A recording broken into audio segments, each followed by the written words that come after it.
Hello, everyone. Welcome today to Fearfully and Wonderfully Me podcast, a podcast designed to help you become the leader you are destined to be. I am so excited today for today's episode because I have a special friend and a guest joining me for today's episode. Tecia is my friend, Tecia Janes, and you're going to get to hear more about her and her story. But just to share a little bit about her with you, Tecia Farmer Janes is the founder and the director of Choosing Him Ministries. She is a fearless leader with an amazing heart for women's ministry. Choosing Him Ministries came out of her love for the Lord and her passion to connect women with Jesus, His Word, and each other. Tecia, welcome to the show. Hi, Ria. Good morning. Thank you for having me. Absolutely. I'm just so excited for our conversation today because I know you have a lot of wisdom and insight to share. And, you and I, what was interesting is you and I scheduled this conversation like a while ago. It might have been a year ago. I don't even know because if you're like me, 2020 just evaporated. I don't know where it went, but, um, and we had to postpone it a couple times because of unexpected things that came up. And so, what's interesting though is this topic I think is more relevant today than ever in the past. So, share with us about your heart and your passion and your book, Unexpected. Yeah. Well, unexpected. We joke about our titles of our books as we start to write them because God will never let us write something that He doesn't take us through first. Mm. And so we've joked about we're not going to ever write anything like unexpected again. We're going to write like our trip to the beach or Hawaii.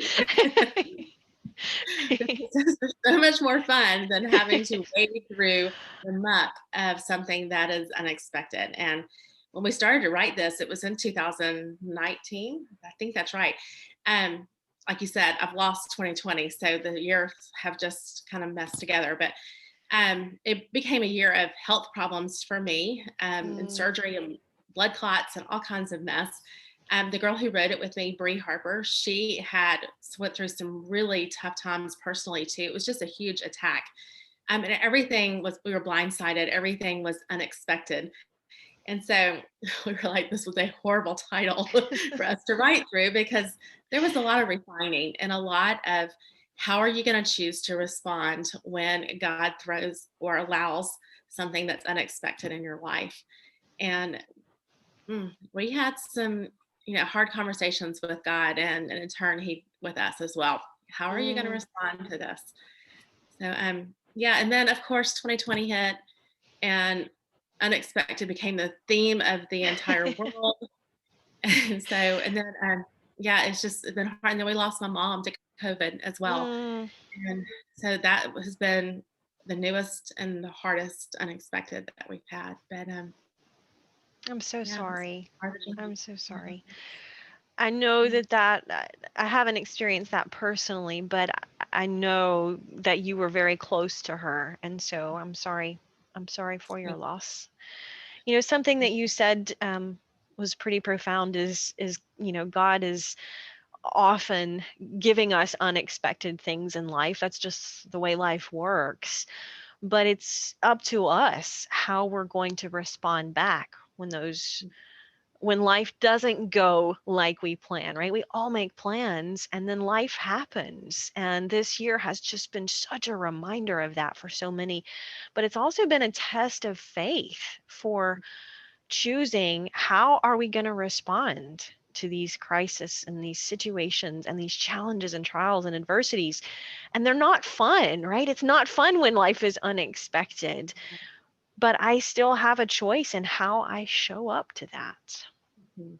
Absolutely. And in your life and your testimony shows that so well as well. But, even losing mom, which has rocked our world in many ways.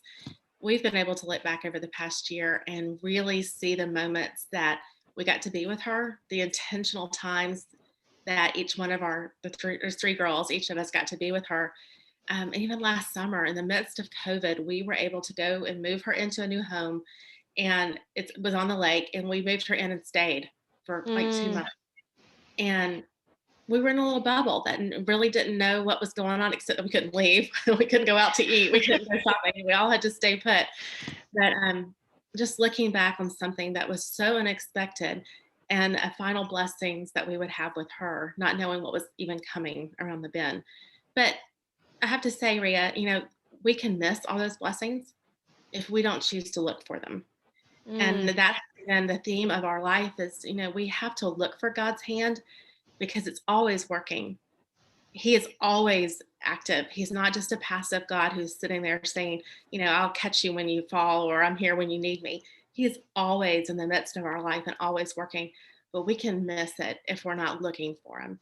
And I think that's what's carried us through our pain right now, is that we know he's been working. We watched him through every step because he became our lifeline. He was our breath in every decision we had to make, every really hard decision concerning even mom's final days. But we knew that he was active, and we literally just leaned in to everything that we knew in our faith. mm. That is so powerful. This wasn't your first book. Your first book was Choices, and what I love about your books and devotionals is choices again is something that really applies to all of us, right? Unexpected is something that really resonates with all of us. And again, particularly this year, because it it has, I like the way you said it, the theme for the year was unexpected, right? In so many different ways. And what's good about that is, as you share these challenges and perspectives, and your insights and your wisdom and learning from that, it applies to so many of us. But what I appreciated that is your authenticity in sharing, right? You're sharing from a place of, hey, I've been through this. Like you said, God brings us through it before we write about it. And so it's kind of like you went through that, and you're sharing from that place of, hey, I've walked through that. So now let me turn around and share these lessons learned with others. And that I think is what makes it so powerful. Thank you. There's purpose in what we go through. And I have found that the purpose is not that I'm gonna sit here and God tell me how grand stage that we are. Our purpose is in walking along with somebody who will walk behind us and what we've been through. And that's what gives it purpose. Do we get to share God? Are we an avenue that he gets to get the glory from? Because often we want, what's my purpose? And we want it to be about us. We want to be able to somebody to look at us and this is why you're going through this. And it's not, it's like, I'm going through it so that you can see God. And I hopefully through my choices and being able to share my life and my story with someone else, they'll see God through it and be drawn to him because of it. Mm, yeah. As you talk, what keeps coming to my mind is, as whether it's a person, a woman of faith, or as a leader, an influencer in our homes, in our communities, or businesses, whatever that looks like, or wherever we are in our lives, how we're showing up when the unexpected happens is determining our influence with other people and the lives that we're touching. And we're called as women, as leaders, to be that example and to be that light. And I think a lot of times it's kind of a bit of a heavy burden, right? It's kind of like, wow, I've got to be that example because people are watching. And yet there's also just so much of a sense of purpose in that, and saying, you know what, I know that this God is bringing me through this challenge and this trial, but there is purpose. Now I might not know the purpose right now, and that's where the faith comes in, is just showing I don't always know the reasons, but I know there is a reason. Absolutely. And that is where your faith comes in because oftentimes it may not even be about us. And we tend to think that everything that happens to us is about us or what happened to us. And often what will come through the pipe is that it's actually for someone else's benefit. Um, because of the way we chose to respond, it will impact somebody else. But we are, at nature, are very selfish people, and we think that Mm, everything that happens is about me personally, and this is how I feel about this, and I don't like this, and God's like, I'm really using you as a vessel right now because someone else really needs to meet me and to see me, mm, and that's where you just have to kind of step back and say, okay, God, I'm gonna trust you in this, because He's a good God and He will always do what's best for us. It's just who He is. yeah. So one of the stories in the book that really really resonated with me, and you can see I'm holding up my book so that they can see I've got like sticky notes of the sections that really spoke to me in this book. If you're watching the video, if you're listening to the audio, just know that I have pink sticky notes all in the pages that I'm like, oh, this is something I need to pay attention to. And you have a story in the book I'm going to ask you to just share about. And it's a story about Julie and her to-do list. So would you kind of just share that and what was behind that and how that wove into unexpected? Absolutely. Well, as I shared earlier with you, Julie is, her name was changed to protect the innocent, but I will be very transparent with you on this, is that this actually is a story that is my life. And I am a very checklist person and a to-do Mm, person. I feel like at the end of the day, if my paper is checked with all my purple check boxes, that it's been a good day. If it's not, it stresses me out. So even when I go to the grocery store, I will make my list as far as which store I'm going to, and I know what aisle is what, and so I will make it where I'm going from left to right. And so I've, yeah, like I said, this past year, when we first started wearing masks, I put it on. I got in the car and I was telling my husband, like, that's the fastest trip I've ever made to the grocery store. I got everything. I didn't have to talk to anybody. I didn't really see anybody. Nobody can see anybody with the mask on. It's like, okay, I might like this, you know? And then after, it's kind of fine the first few times. And then you realize, no, I haven't talked to anybody today. I haven't seen mm, anybody today. And I realized how often things are missed because we behaved the same way before we even had to wear a mask, and how many blessings we missed, just running in and running out and doing our to-do list, and how many times we might have been the only person that impacted that person on the aisle that we tried to avoid. And what a blessing. Who knows what that person was going through? They may have just lost a loved one.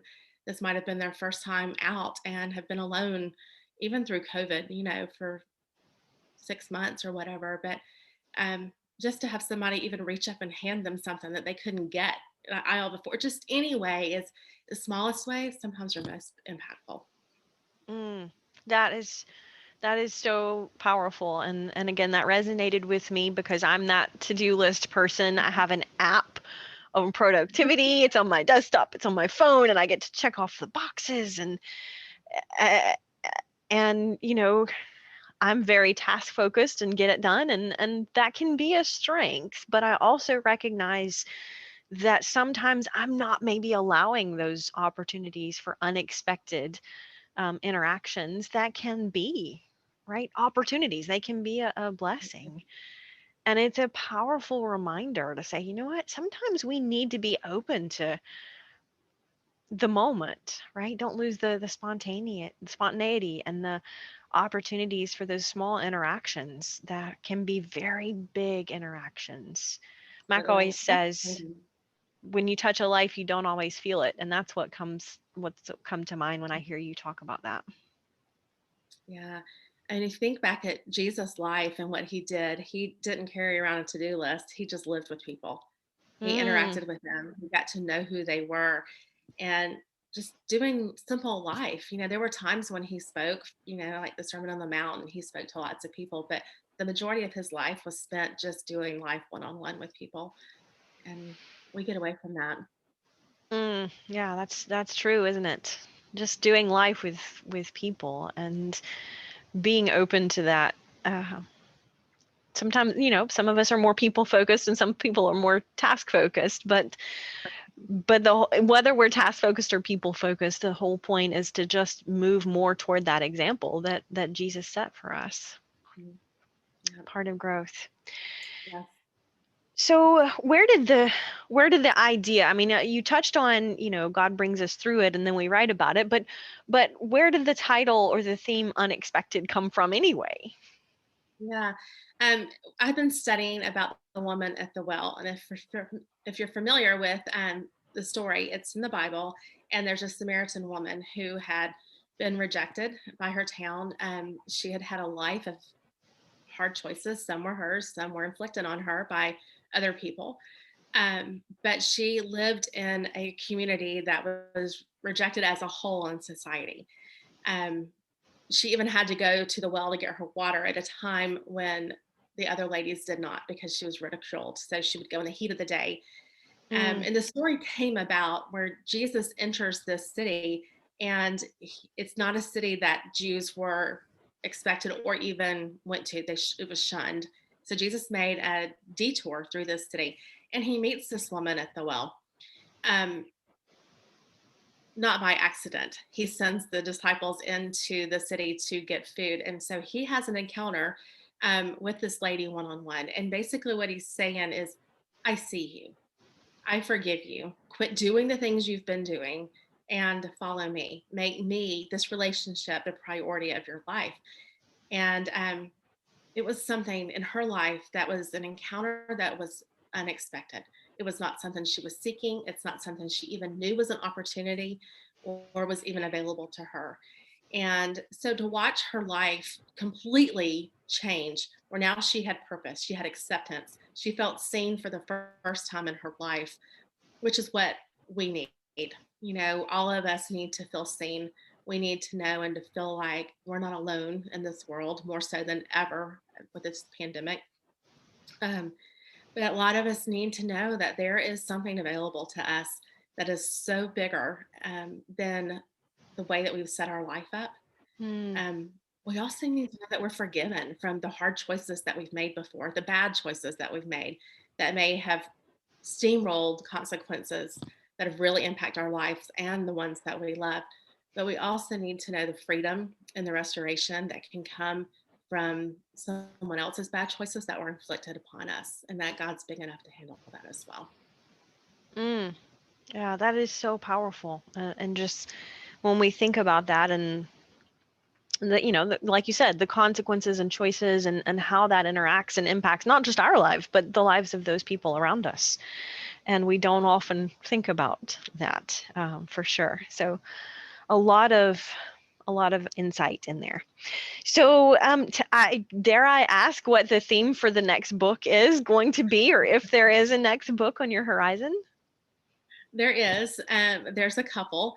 We are actually going to rewrite some of choices because there's so much material in each one. So we wanted to kind of break it out and really develop it. And interesting that you say that, because we thought we'll just start at the beginning, and it's the choice to love is the first week, and we'll just break that out.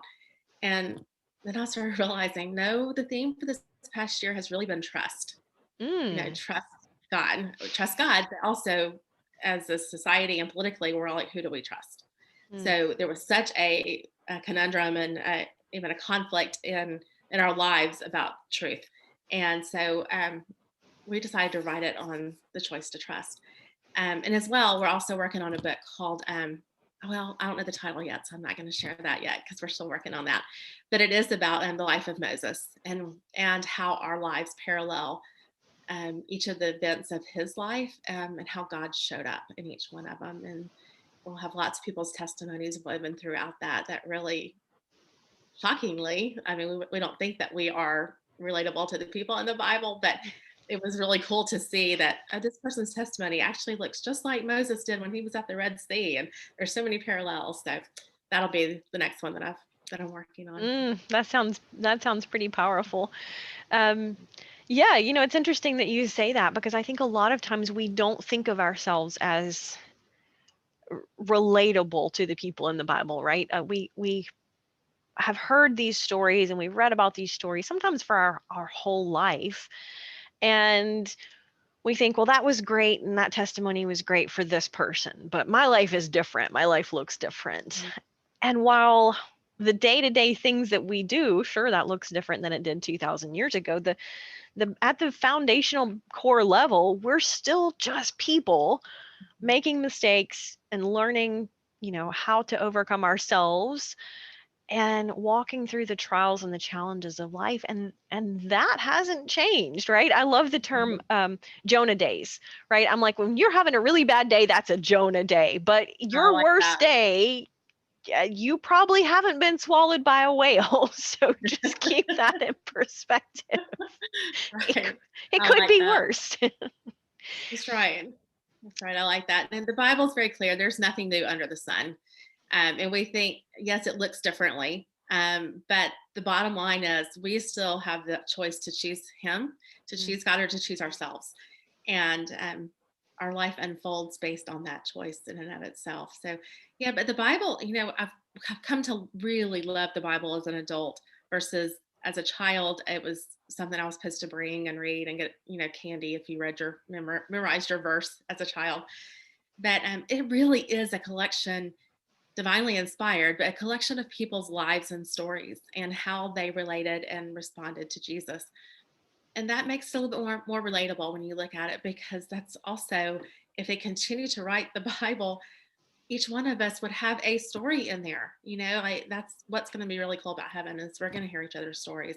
And that's one thing Choosing Him is very passionate about too, is sharing people's stories, sharing how God has interacted and interceded, um, when times were like our Jonah moments, when we were angry because God was giving grace to someone else, Mm. and we thought that they needed the wrath of God, or He was calling us to go and reach that person in the aisle, and we were like, I got to get my to-do list done. Somebody else can talk to you. There's a great person behind me. I'm out. Um, but yes, I mean, there's so many stories, but each one of our stories are just as powerful. And that's just something we're very passionate about at Choosing Him as well. Mm. Would you share, if you're comfortable, just a little bit about how choosing him got to be, and really your story leading up to the whole concept of choosing him? Because it's powerful. I Yeah, know I've heard you share it a little bit before, and it's powerful. thank you. It didn't come easy. I'll share that with you. Um, Back in 1992, I was 19 years old. Had gone to Auburn as a freshman. My family, mom, father, two sisters, all went to the beach with my extended family. And on the way back, someone fell asleep and hit my parents head on. Mm. It killed my father instantly. Mom shouldn't survived. Didn't have a heartbeat when they got to her. It took 2 years of surgeries to bring her back. And then my baby sister was also injured. And so it was just a time of all of a sudden this neat, I would describe it as a Beaver Cleaver world that we lived in. He was a pastor, and we had lived this perfect, tied up world, that without any struggles just unraveled. Mm. And literally, my middle sister was standing in the hospital alone, not knowing if she was going to be the only one that survived. And so, years of processing this, years of going through, all of a sudden, why did this happen? um, Actually landed me back to the site of where the accident happened, through my work. And they asked me and my coworkers to go down there and help train. And I was like, anywhere but Columbus, Georgia, which is where the accident happened. Nothing against Columbus, but it represented a severe amount of pain in my life Hmm. that I thought I had processed, but I processed it the way I felt like it should be. Not, I didn't fully hate it to God. So we ended up down there, and I said, I'll go, just make sure you put me at the other part of the city away from everything that happened. I mean, we literally orchestrated every drive around the city, and we made sure we didn't drive the same cars. I mean, there was so much trauma associated with it that we tried to control any part that we could. Well, when my coworker and I drive up to the hotel, it was a new hotel, which they had promised me, that had been built in the parking lot of the hotel that we stayed in for those 3 weeks Mm. that we were in the hospital. And I, I literally, and you can ask my coworker, I'm sure she thought, "Well, who is this person?" And she is having a mental breakdown. But I was so angry. It's like, why would God bring me back to this? I was so careful to control everything that I felt like I could control. And again, control. The only thing about control is it's an illusion. Mm. Um, I got into the room and I looked out, and I just, God and I just had it out. I just lost it, and I sobbed, and I looked out at everything, and I saw the places that we ate. I could see the hospital in the distance, just everything, that the smells, everything just came back. Um, and then I heard the most powerful thing in my life that I'll never ever forget. But it was God just speaking in my head to me. It said, Tisha, I brought you back to the place of your greatest pain. to encounter the one who took you through it. And I Mm. just stood there for a minute processing that. And then as I looked out and seeing the restaurant and seeing the hotels and the hospital and stuff, I began to see the people. And through the people, I began to see God and see the ways that He was the father to the fatherless in that moment, that He was the healer who put the doctor that could only one certified in the area to take care of mom, which kept her alive. And so many names of Jesus just started coming and flooding through my head. And it totally changed my perspective to something that was tragic, something that I felt like was done to us, that was taken from us, something that we really had been controlled by for 20 years. Okay, this is 20 years later. Mm. Even though I still had a very strong faith, I'd never turned away. But man, I saw it in such a different light. Um, on one of the weekends, I came home to get some clothes and stuff, and I had a friend who came over. He had struggled with drugs and alcohol. We had been friends for 4 years. He played basketball with my dad. He would go to church with me. But he met me at the house that day, and we were sitting on the front porch, and he said, "Tecia, how can you love and worship a God that would let this happen?" Mm. And I sat there, and it's like the one question, the why question that we all ask. And here I was with somebody that really was seeking to know who Jesus was, but all of a sudden he was faced with, do I even want to know this God Mm. that you've been telling me about, Because right now none of it seems okay. And Rhea, I sat there and I looked out, and in front of the little walkway was a brick walkway with a line through it. And it was kind of like, when you're fighting with somebody, you draw that line in the sand, like, Mhm. don't cross this. Um, I looked out, and it was like, okay, God was, Tecia, I want your answer. He's asking you, are you going to go with me on this? Or are you going to do it your own way? And it's your choice. But Mm. I want your answer right now Mhm. because he's waiting. But even more so, I'm waiting. Oh, I just got chills. I mean, and let me tell you, I'm not a person who hears God's voice. Like there's only a couple times in my life that have really felt like, okay, I'm hearing you. And it's not an audible voice. It is a voice that is just the Holy Spirit that's really speaking to me in my head. But I had to give Billy an answer. He was sitting there, I couldn't just ignore it and walk away. So I looked at him and I was like, what choice do I have? This is too much for me to handle. Life, I don't even know how to process this. I'm 19 years old. Like, Mhm. am I going to even have to raise my sisters right now? I don't even know if mom's going to make it at this point. So I just looked at him. I was like, I don't have any option because I can't imagine having to go through this without my Heavenly Father because it's too much for me. And that was really where Choosing Him came from, was in that moment. That line in the sand was, what are you going to choose?